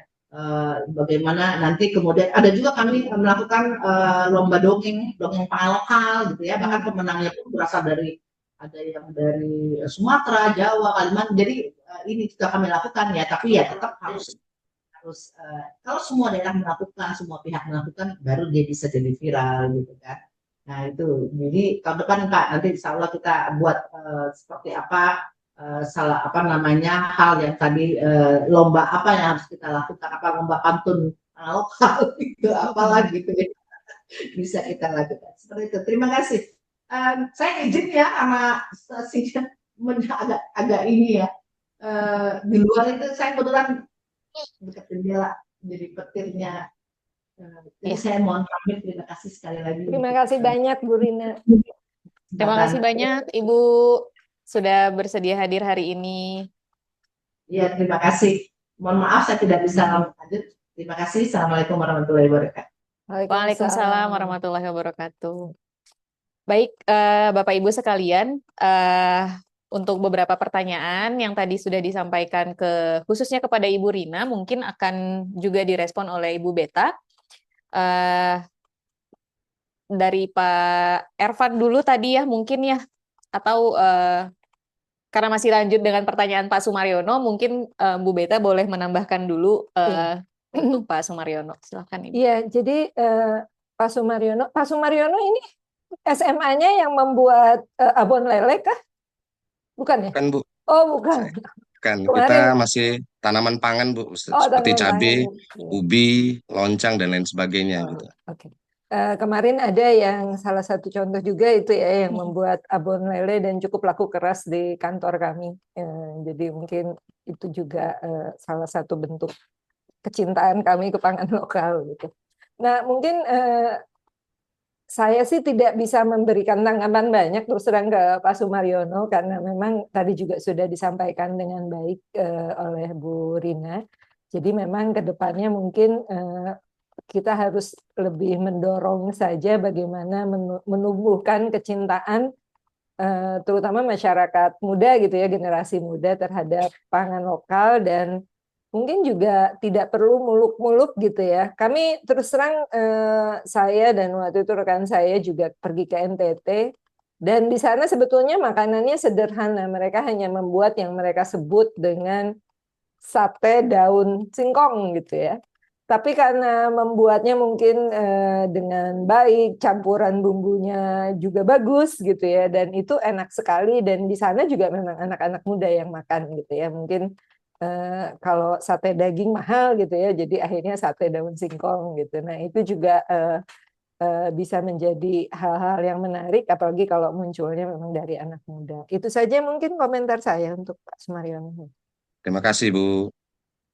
Baik, terima kasih Bu Beta dan Pak Sumaryono. Eh, mungkin sekali lagi Bu Pak memberi Ervan ya. tanggapan untuk Pak Iya. Ervan. Pak Ervan, saya sepakat sekali ini isu kemasan, terutama plastik ini memang Indonesia itu termasuk negara terburuk ya soal plastik gitu ya. Saya terus terang juga agak miris gitu ya.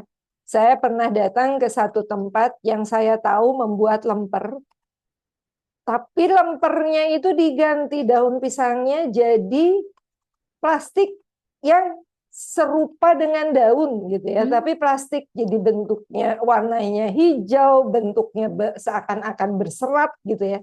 Jadi memang ada upaya yang membuat bahwa supaya kelihatannya seperti daun gitu ya.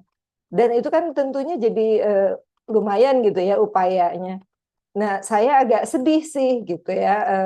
Padahal kan seharusnya kita bisa lebih baik dari itu.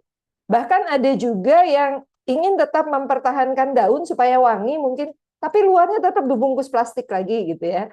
Nah, saya tahu ini ujung-ujungnya adalah masalah kepraktisan kalau mengangkut gitu ya. Kalau tidak pakai plastik, mudah-mudahan jadi nggak lengket dan sebagainya. Nah, itu mungkin yang perlu dipertimbangkan sebetulnya adalah bagaimana kalau memang juga dibarengi dengan industri yang bisa mendorong munculnya teknologi kemasan alami gitu ya, tapi juga praktis, dan yang agak sulit itu murah gitu ya. Kalau sekarang ini kan yang lumayan bagus banyak gitu ya, tapi kita tahu itu juga ada biaya. Nah mungkin teknologi itu bisa dikembangkan ke sana gitu ya. Sekarang kita sudah tahu banyak jurusan gitu ya di universitas-universitas, mungkin menyasarnya ke industri, tapi industri yang lebih apa ya, ini sebutnya sustainable gitu ya, lebih berkelanjutan dan ke sana. Dan terus terang saya melihat ada arah ke sana, tapi memang mungkin butuh waktu ya Pak ya. Sekarang ini yang masih banyak saya lihat adalah bagaimana upaya industri-industri yang mungkin tingkatnya nggak terlalu besar, tapi memanfaatkan daur ulang ini. Kita tahu banyak plastik dan sebagainya, ada yang bersedia menampung itu dan melakukan hal itu. Tapi mungkin pelan-pelan harus juga bergeser ke itu tadi, bagaimana mendorong kemasan yang sustainable dan yang sulit itu murah ya. Ya saya bukan orang mesin, orang teknologi, jadi saya nggak terlalu paham juga gitu ya bagaimana mendorong ke sana.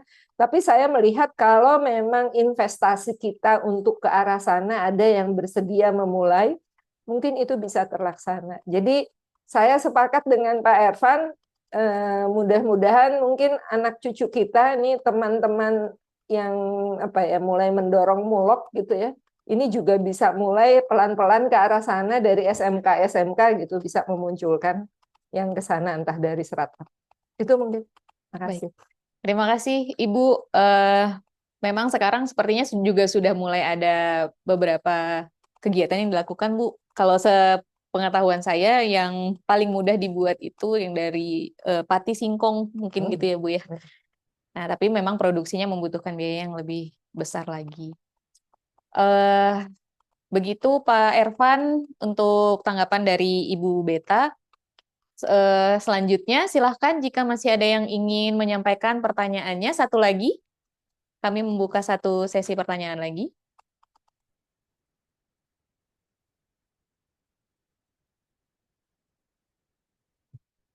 Tidak ada?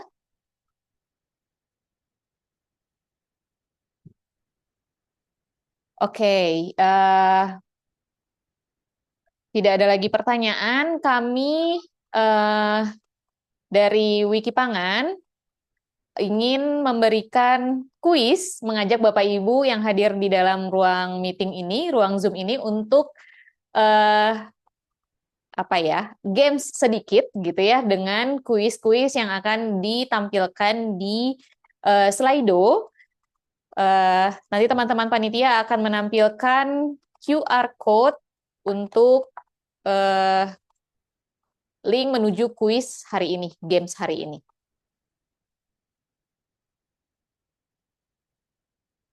Silahkan Bapak Ibu untuk membuka di dawainya masing-masing, slido.com, atau men-scan QR yang ada di layar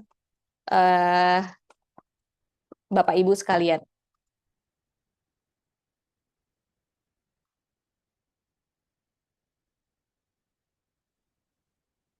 Sudah berapa yang mendaftar Bapak Ibu panitia?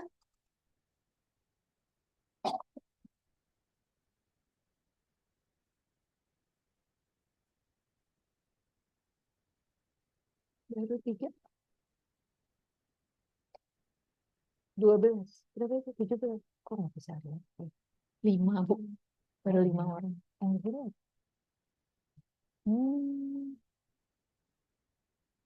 Silahkan Bapak Ibu untuk membuka device-nya masing-masing dan join ke slido.com. Kalau bukanya secara melalui search engine atau pencarian menggunakan Google atau yang lainnya, silahkan diketik slido.com dan memasukkan angka yang ada di bawah termasuk hashtag-nya, termasuk tagarnya.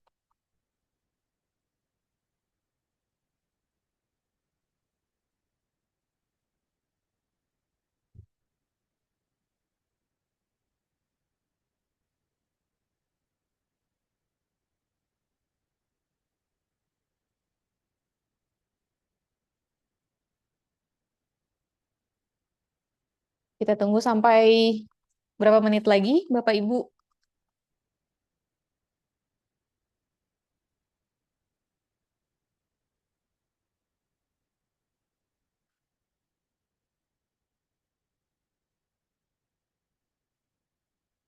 Dua peserta lagi.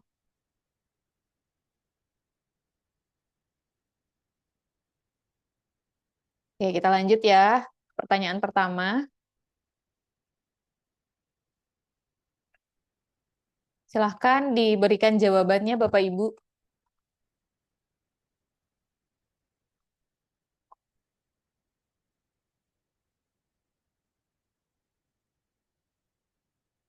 Adaptasi terhadap perubahan iklim memiliki arti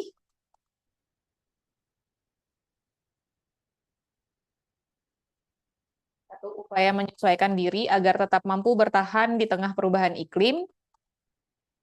B, B mungkin ya maksudnya ya. Pilihan keduanya, upaya mengurangi emisi gas rumah kaca agar perubahan iklim tidak semakin parah. Sudah memberikan jawabannya semua?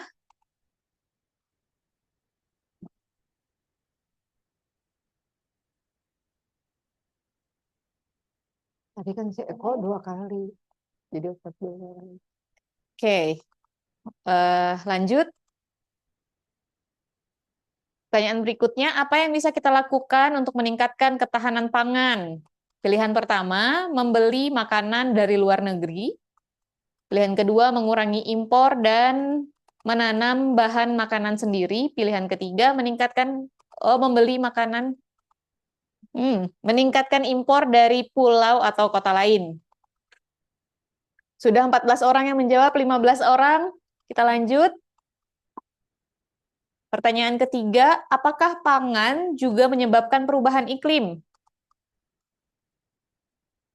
Pilihan pertama tidak, karena tidak ada hubungannya. Pilihan kedua ya, karena lahan pertanian juga menghasilkan emisi. Pilihan ketiga kurang tahu. Sudah ada 9 orang yang memberikan jawaban.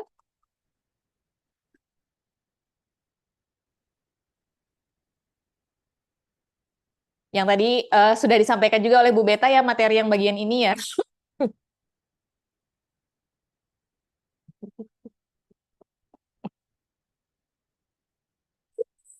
Sudah, oke. Lanjut ke pertanyaan berikutnya. Topik apa yang Anda harapkan untuk bincang pangan episode selanjutnya? Jawabannya dengan sih.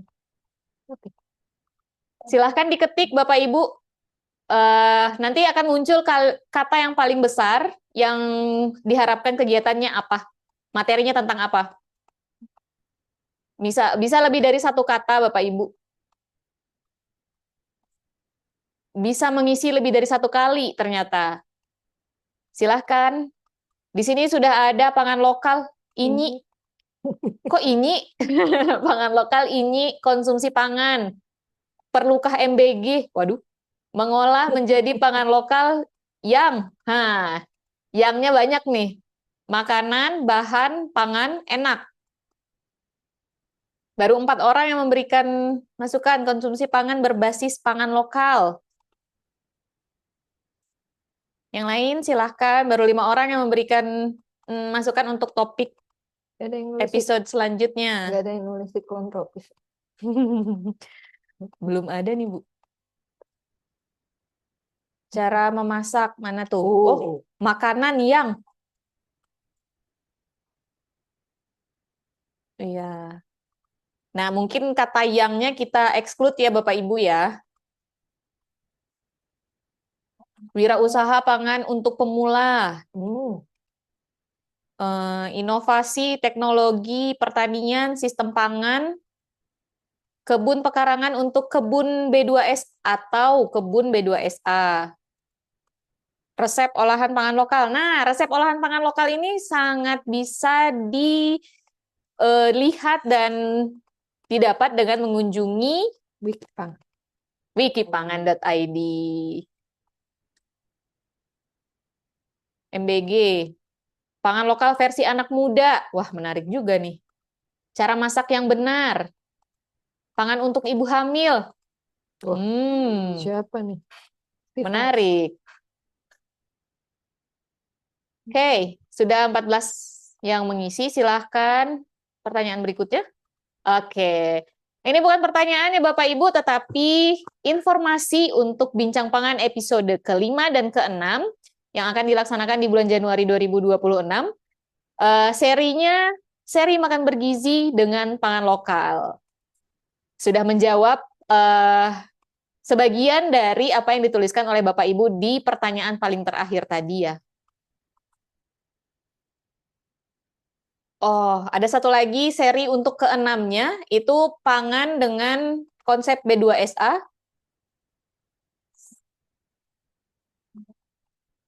Oh, seri 5, konsumsi dengan B2SA, seri ke-6, keamanan pangan.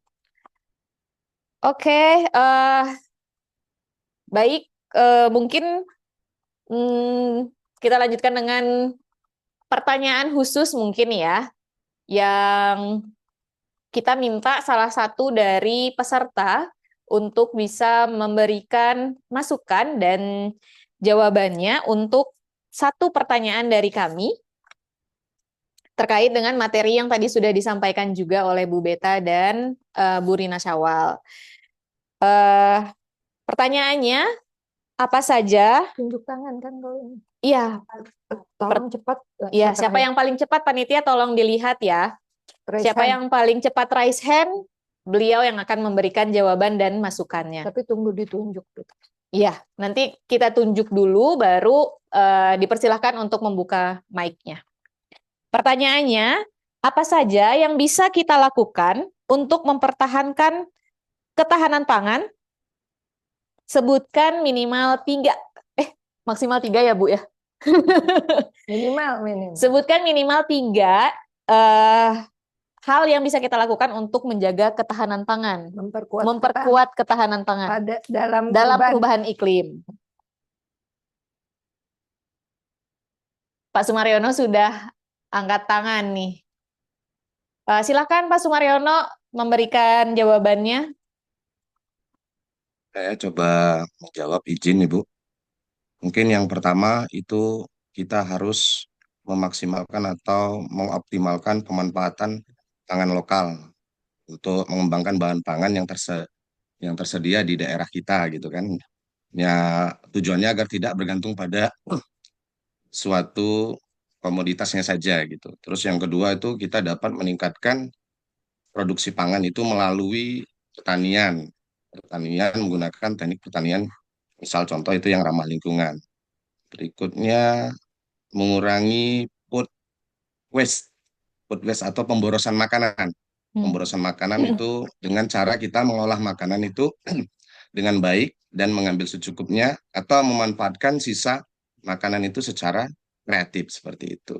Mungkin ada lagi tadi satu yaitu penguatan secara edukatif atau dari peran masyarakat yaitu kita contohnya bisa memberikan sebuah penyuluhan ataupun pelatihan untuk kegiatan di sekolah. Mungkin itu Ibu, terima kasih. Makasih, betul. Betul ya Betul. jawabannya ya. Terima Terima kasih, Pak kasih Pak Sumaryono. Sumaryono. Eh, Bapak, untuk Nanti dihubungi panitia. nanti kami minta kontaknya silahkan dikirimkan di chat Baik. pribadi kepada host. Host di sini ada Ikraf Indonesia ya Pak, silahkan dikirimkan nomor handphonenya untuk nanti akan kami hubungi kembali untuk hadiah dan lain sebagainya. Terima kasih Ibu. Terima kasih Bapak sudah berpartisipasi aktif dalam kegiatan hari ini. Oke, bagaimana Bapak Ibu yang lain? Masih ada lagi yang ingin disampaikan? Tidak ada. Baik, kita sebelum mengakhiri kegiatan kita hari ini, saya mengucapkan terima kasih kepada Ibu Beta, kepada Bu Rina Syawal yang sudah menjadi narasumber hari ini. Untuk Bapak Ibu peserta, jangan lupa mengikuti kegiatan Bincang Pangan dari seri yang sekarang hingga seri-seri berikutnya. Dijamin kegiatannya dan materinya akan sangat menarik dan membuka cakrawala pengetahuan kita. Sebelum itu, sebelum kita akhiri, kami meminta Bapak Ibu untuk membuka kameranya karena kita akan ada sesi foto bersama.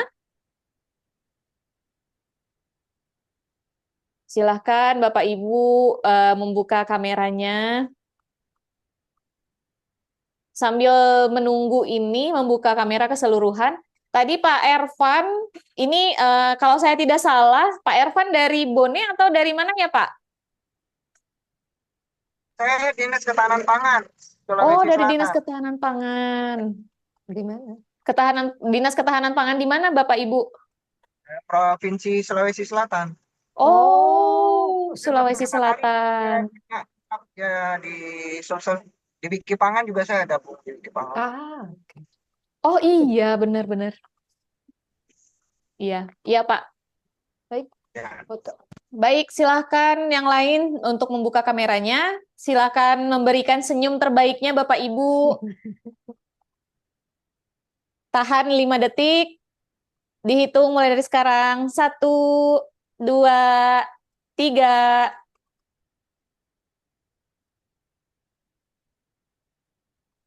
Sekali lagi, mungkin boleh saya request tangannya seperti ini Bapak Ibu. W ya, Wiki W. Pangan. Oh, Oh, Ya, 2 jari telunjuk dan jari ibu jarinya jangan di sini ya. begini. Di sini, Bu. Oke, Yuk, yuk. kita hitung. Berikan senyuman terbaiknya 1, 2, 3. Oke. Terima kasih banyak Bapak Ibu yang sudah hadir dalam Bincang Pangan kali ini. Ditunggu kehadiran Bapak Ibu untuk kegiatan Bincang Pangan berikutnya, di seri-seri berikutnya. Kepada Ibu Beta, terima kasih banyak sudah membersamai hari ini. Kita tutup diskusi Bincang Pangan seri ke-4 hari ini. Terima kasih banyak. Assalamualaikum warahmatullahi wabarakatuh. Waalaikumsalam warahmatullahi wabarakatuh. Waalaikumsalam warahmatullahi wabarakatuh. Waalaikumsalam warahmatullahi wabarakatuh. Ayo, matiin.